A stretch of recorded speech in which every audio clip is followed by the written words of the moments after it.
New Zealand is committing millions of dollars to assist developing countries facing the worst effects of climate change. Foreign Affairs Minister Nanaia Mahuta has announced Aotearoa will commit $20 million to the fund, becoming just the third country to do so.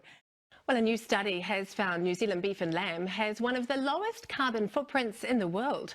Farmers are now urging the government to rethink current methane emissions targets. Today, fewer sheep are farmed in New Zealand compared to 20 years ago. This means that we have much less emissions of methane from those animals. The AgResearch study also found that since 1990 there's been a 30% reduction in absolute greenhouse gases from sheep and beef farming. This research shows that New Zealand beef and sheep meat has absolutely one of the lowest carbon footprints in the world.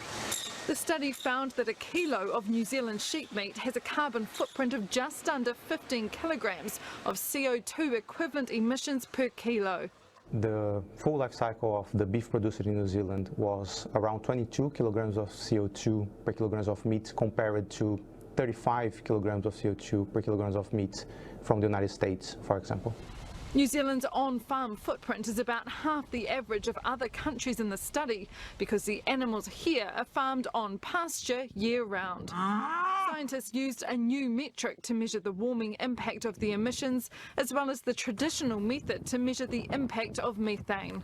What the different metric shows is that methane has been overstated over the time.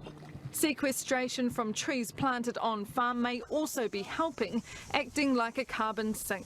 We're calling on the government to reduce the methane emissions targets to reflect this new science. This research just shows that if we're going to look at pricing emissions, we need to be really cautious when we do it. New Zealand is committing millions of dollars to assist developing countries facing the worst effects of climate change. Foreign Affairs Minister Nanaia Mahuta has announced Aotearoa will commit $20 million to the fund, becoming just the third country to do so.